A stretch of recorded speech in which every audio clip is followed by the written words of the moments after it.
Assalamualaikum warahmatullahi wabarakatuh.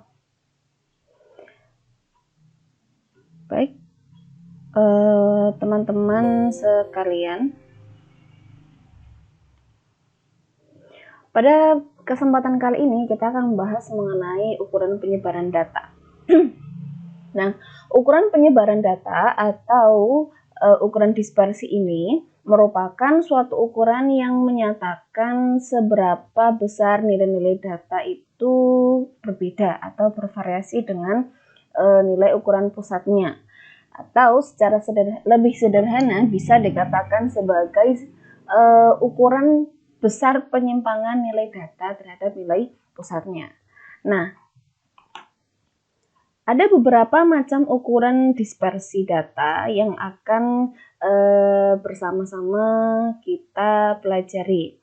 Yang pertama ada rentang, kemudian ada rentang antar kuartil, kemudian ada simpangan kuartil, lalu ada deviasi kuartil, ada simpangan rata-rata, ada simpangan baku, ada varians, ada koefisien variasi, serta nanti yang terakhir ada juga angka baku.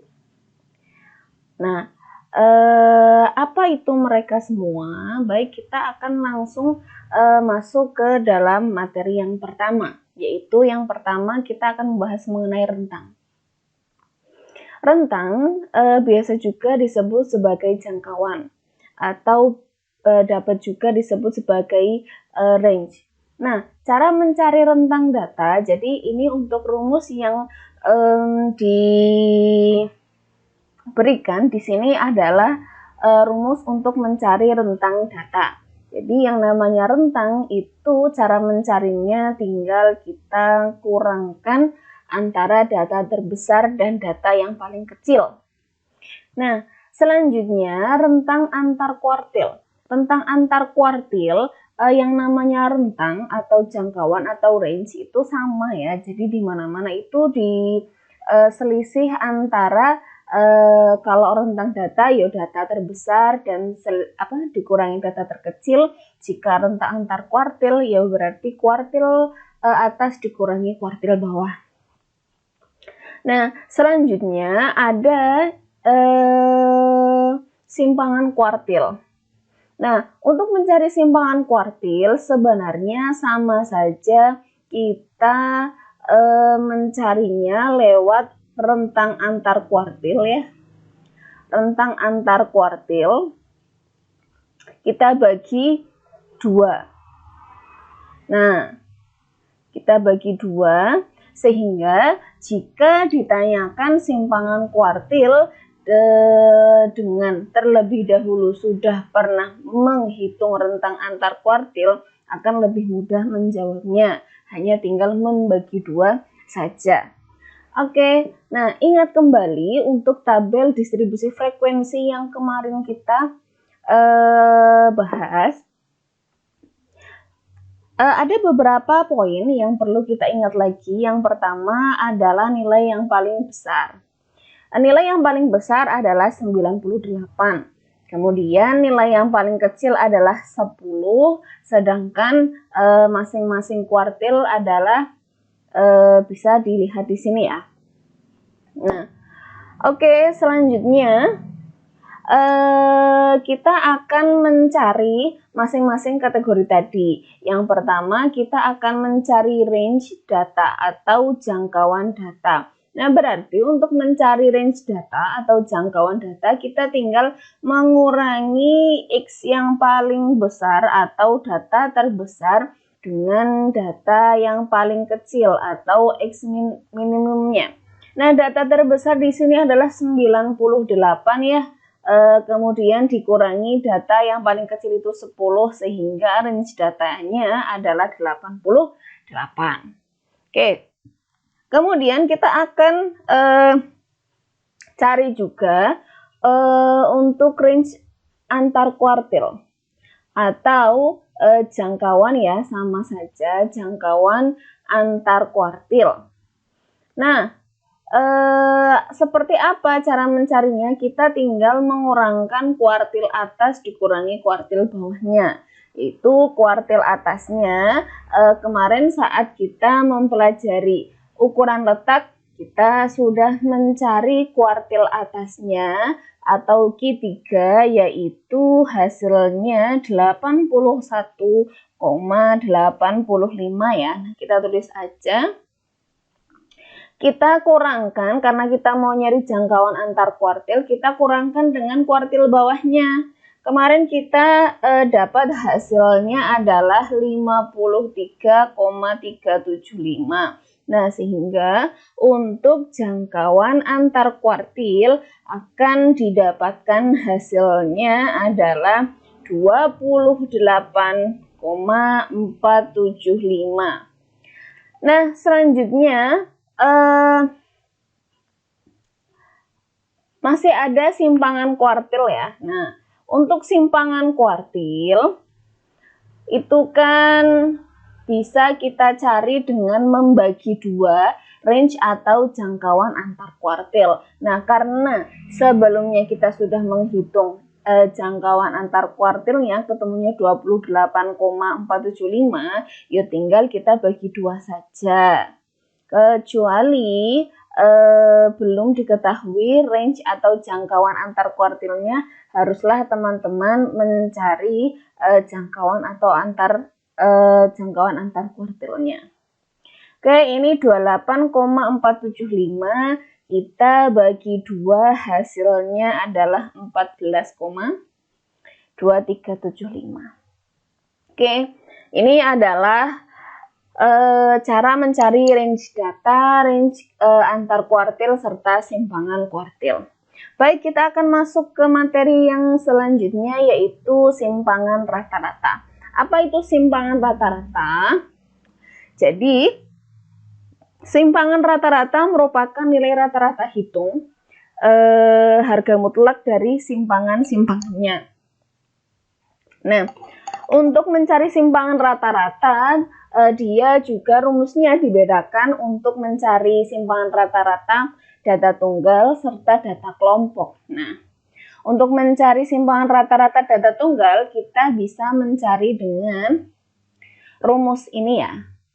Sigma mutlak X min X bar atau rata-rata. Jadi X ini adalah data yang bersangkutan, sedangkan X bar ini adalah rata-rata keseluruhan.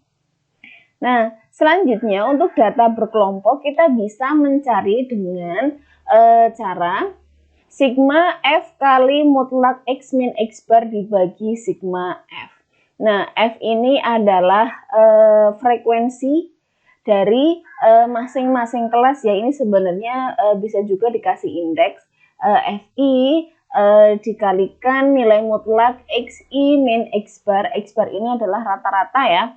Kemudian nanti hasilnya dijumlahkan lalu dibagi total frekuensi. Nah, ini ya. Oke, kita akan langsung praktik mencari simpangan rata-rata. Namun, untuk sebelumnya kita perlu mencari rata-ratanya dulu atau X bar-nya. Nah, untuk mencari X bar, kita pertama harus mencari dulu XI-nya atau nilai tengah masing-masing kelas. Seperti apa cara mencari nilai tengah masing-masing kelas? Bisa teman-teman ingat kembali pada materi-materi sebelumnya untuk mencari nilai tengah suatu kelas interval. Kita tinggal menjumlahkan batas bawah dan batas atasnya, lalu kita bagi dua. Sehingga untuk kelas yang pertama, XI-nya kita bisa peroleh dengan menjumlahkan 3 ditambah 5 ya. 3 ditambah 5 kita bagi 2. Nah, 3 tambah 5 kan 8 ya. Kita bagi 2 berarti hasilnya 4. Nah, sama untuk kelas yang kedua, kita tinggal tambahkan 6 ditambah 8 berarti 14 ya. 14 kita bagi 2 berarti hasilnya 7 di sini. Lalu 9 tambah 3 hasilnya 20 dibagi 2 berarti hasilnya 10. Kemudian untuk kelas yang terakhir 12 ditambah 14 hasilnya 26 dibagi 2, maka nilai tengahnya adalah 13. Oke, setelah kita temukan masing-masing nilai tengah dari kelas interval, seluruh kelas interval yang ada, kita tinggal kalikan antara frekuensi dan nilai tengahnya. Maka untuk kelas yang pertama kita kalikan frekuensinya 2 dikalikan 4, berarti kita tulis di sini hasilnya 8 ya. Lalu di sini untuk kelas yang kedua berarti 4 kali 7 hasilnya 28. Begitu pula kelas yang ketiga kita kalikan hasilnya 80.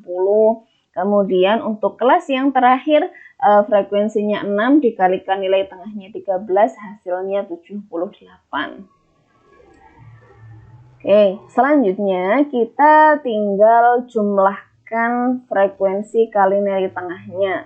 Kita tambahkan semua hasil yang sudah ada ini. 78 ditambah 80, lalu kita tambahkan dengan 28, kemudian yang terakhir kita tambahkan dengan 8, totalnya 194.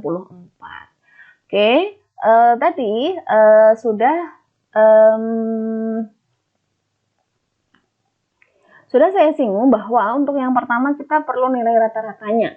Nah, untuk nilai rata-ratanya kita sudah dapatkan hasil dari frekuensi dikalikan dengan total frekuensi kalikan dengan nilai tengah masing-masing kelas, yaitu 194 ya. Tinggal kita bagi dengan total frekuensi atau jumlah yang ada di sini. Kita bagi dengan 20, maka hasilnya adalah 9,7. Nah, hasil ini adalah nilai rata-rata atau X-bar-nya. Kita akan gunakan X-bar ini untuk menghitung kolom kelima, di mana dia adalah nilai tengah dikurangkan dengan rata-rata, lalu diambil nilai mutlaknya atau diambil positifnya. Dan kita tinggal kurangkan. Kelas yang pertama berarti 4 dikurangi rata-ratanya 9,7, berarti hasilnya adalah negatif 5,7 kan ya. Nah, karena ini diambil nilai mutlaknya, maka kita tulis yang positifnya saja, kita tulis 5,7. Sama untuk kelas yang kedua berarti X-nya adalah 7. Kita kurangkan dengan 9,7, hasilnya negatif 2,7. Ambil positifnya berarti 2,7. Begitu pula untuk kelas yang ketiga, kita kurangkan 10 dikurangi 9,7 hasilnya 0,3. Lalu yang terakhir yaitu nilai tengah dari kelas yang terakhir adalah 13, kita kurangkan dengan 9,7 hasilnya 3,3. Oke, selanjutnya kita tinggal kalikan nilai dari kolom yang kelima dengan frekuensi masing-masing kelas yang bersesuaian ya. Maka kita kalikan 2 dengan 5,7, hasilnya 11,4. Begitu pula untuk kelas yang kedua, kita kalikan frekuensi dengan kolom yang kelima ini, berarti hasilnya 10,8. Lalu untuk kelas yang ketiga sama, frekuensinya 8 dikalikan hasil dari kolom yang kelima 0,3, hasilnya 2,4. Dan kelas yang terakhir frekuensinya 6, kita kalikan dengan 3,3.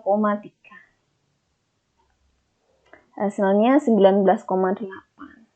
Nah, untuk simpangan rata-rata kita tinggal menjumlahkan sigma frekuensi kali nilai mutlak X min X bar ya dibagi sigma frekuensi. Nah, yang ini adalah hasil dari penjumlahan kolom yang terakhir, kita harus jumlahkan dulu. Berarti 19,8 kita tambahkan 2,4, lalu tambahkan lagi dengan 10,8. Yang terakhir kita tambahkan dengan 11,4, hasilnya 44,4.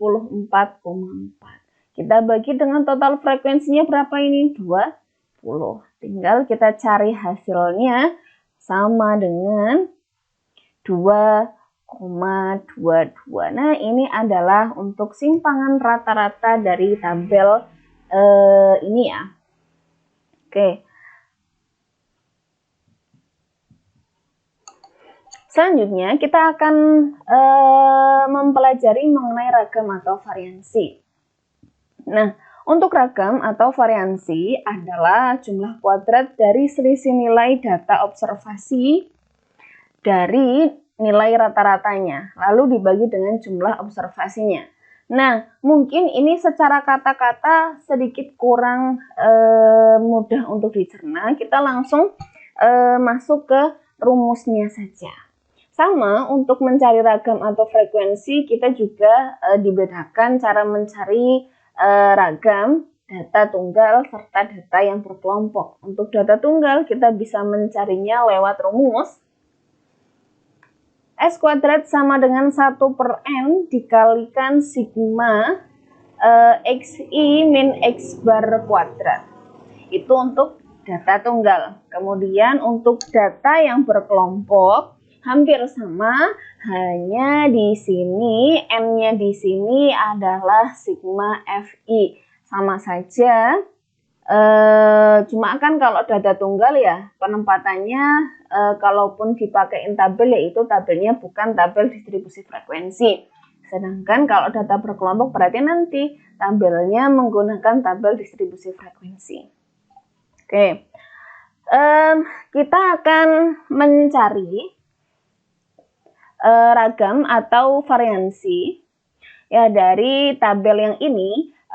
Untuk sebagai informasi, ini adalah tabel yang sama dengan yang tabel kita cari simpangan rata-rata yang tadi, sehingga untuk rata-ratanya masih sama ya. Untuk rata-ratanya adalah tadi kita dapatkan 9,7 ya, ini rata-ratanya. Berarti kita bisa gunakan lagi. Kita nggak perlu mencari X bar lagi karena sama. Rata-ratanya kita tulis di sini 9,7 ya. Nah, untuk tadi nilai X-nya sama ya. Untuk yang pertama 4, lalu 7, kemudian 10, lalu 13. Oke, selanjutnya kita akan mengurangkan X ini dengan 9,7. Kita kurangkan aja. Kita tulis apa adanya ya.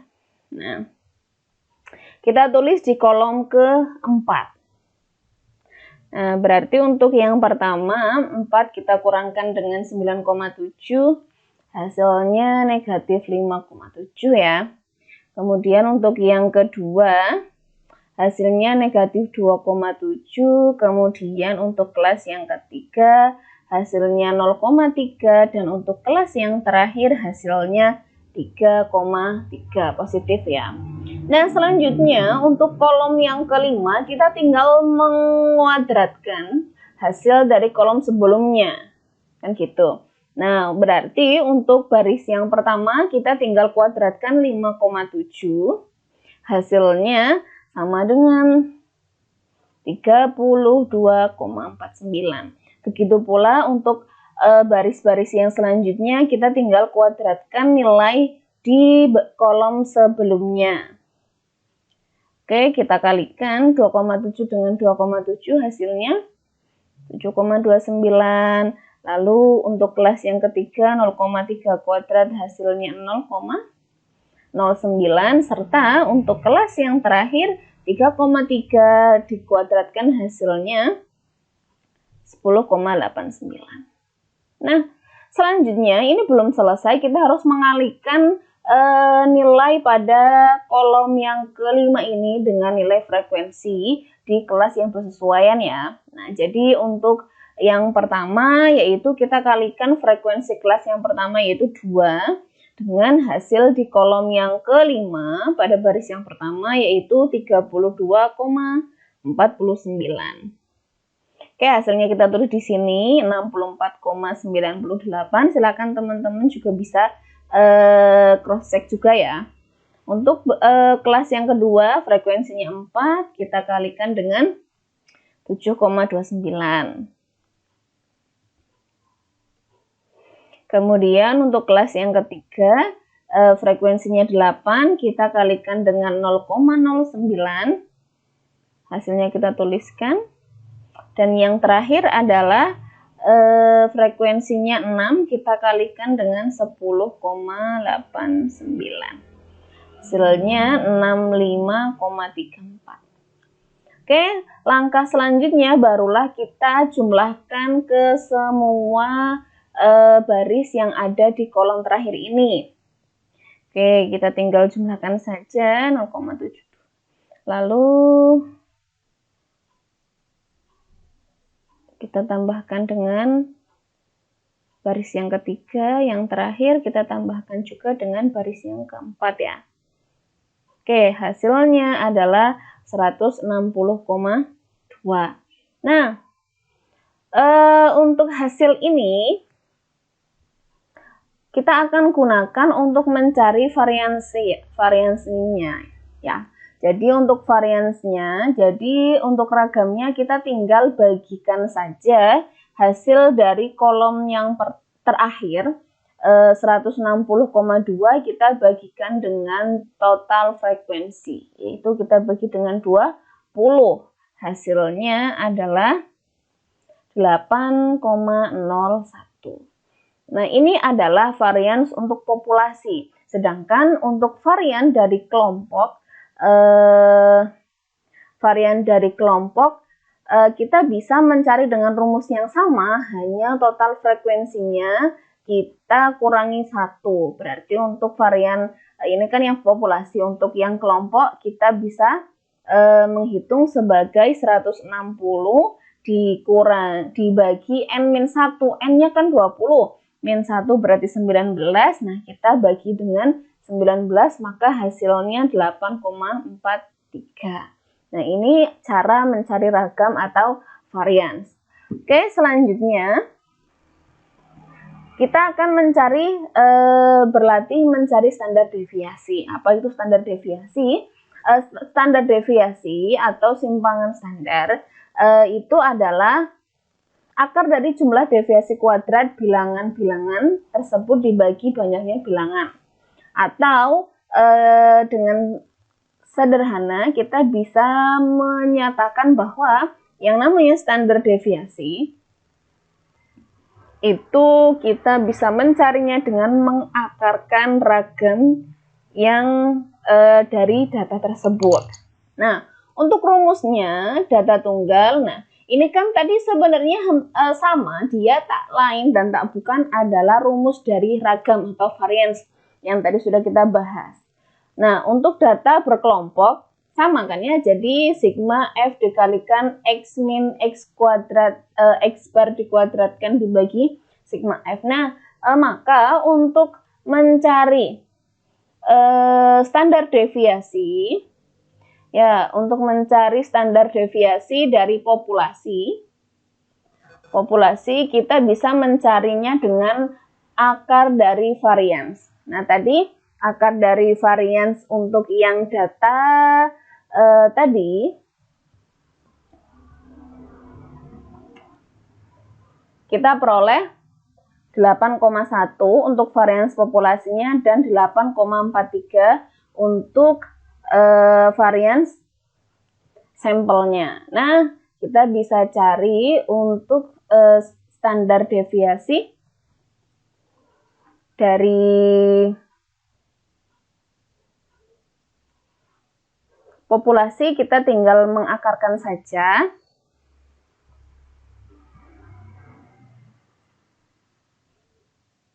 Oke, sebentar.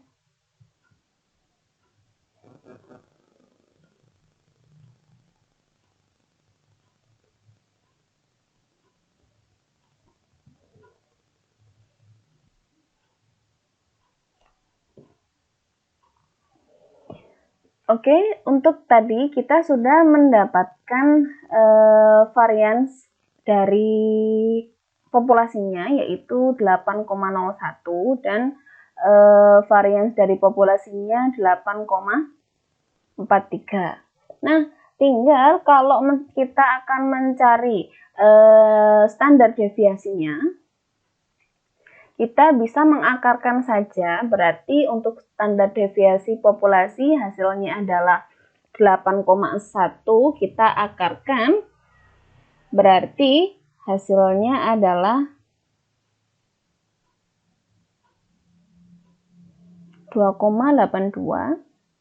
Sedangkan untuk standar deviasi dari sampelnya adalah akar dari ragam sampelnya, berarti 8 akar dari 8,43. Ya, hasilnya adalah 2,90. Nah, ini adalah cara mencari standar deviasi jika sudah diketahui ragamnya. Tapi jika teman-teman sekalian diminta mencari nilai standar deviasi, namun belum diketahui atau belum pernah mencari ragam atau variansnya, harus dicari variansnya dulu. Oke, selanjutnya kita akan masuk ke koefisien variasi. Apa itu koefisien variasi? Koefisien variasi adalah variasi dalam bentuk relatif. Nah, koefisien ini adalah perbandingan dua nilai antara standar deviasi dengan rata-rata. Nah, oke ya, ini untuk KV atau koefisien variasi, kita bisa mencarinya dengan membandingkan antara standar deviasi dengan rata-ratanya ya. Nah, berarti untuk dari data yang tadi sudah diketahui standar deviasinya, kita ambil yang populasi aja ya. Nah, standar deviasinya berarti tadi kita dapatnya 2,83 ya. Sedangkan untuk rata-ratanya yang tadi kita dapatkan nilai 9,7. Nah, untuk KV atau koefisien variasi dari tabel yang tadi sudah kita bahas, yaitu kita tinggal membandingkan saja 2,83 kita bagi dengan 9,7 dikalikan dengan 100%, hasilnya adalah 2,83 kita bagi dengan 9,7. Hasilnya ini adalah 0,291. Kita kalikan dengan 100%, maka hasilnya 29,1%. Nah, ini adalah koefisien variasi.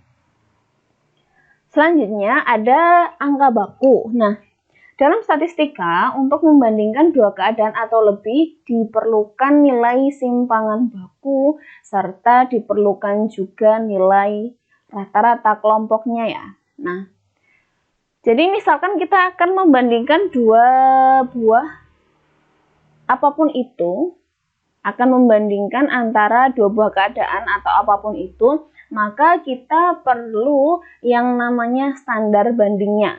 Nah, dalam statistika dikenal istilah angka baku. Jadi angka baku ini adalah dasar yang digunakan untuk membandingkan dua atau lebih keadaan.